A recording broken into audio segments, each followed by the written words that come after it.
Last night, the National Butterfly Center was hit by a tornado.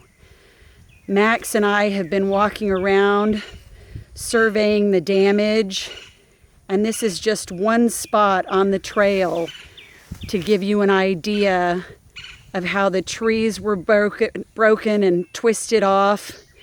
The trails are impassable. We have water in the building.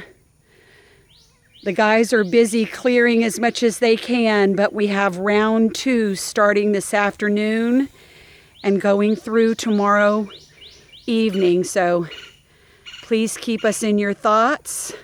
We're excited to get the cleanup underway, and we can only imagine what this kind of rain and new sunshine will bring to the property.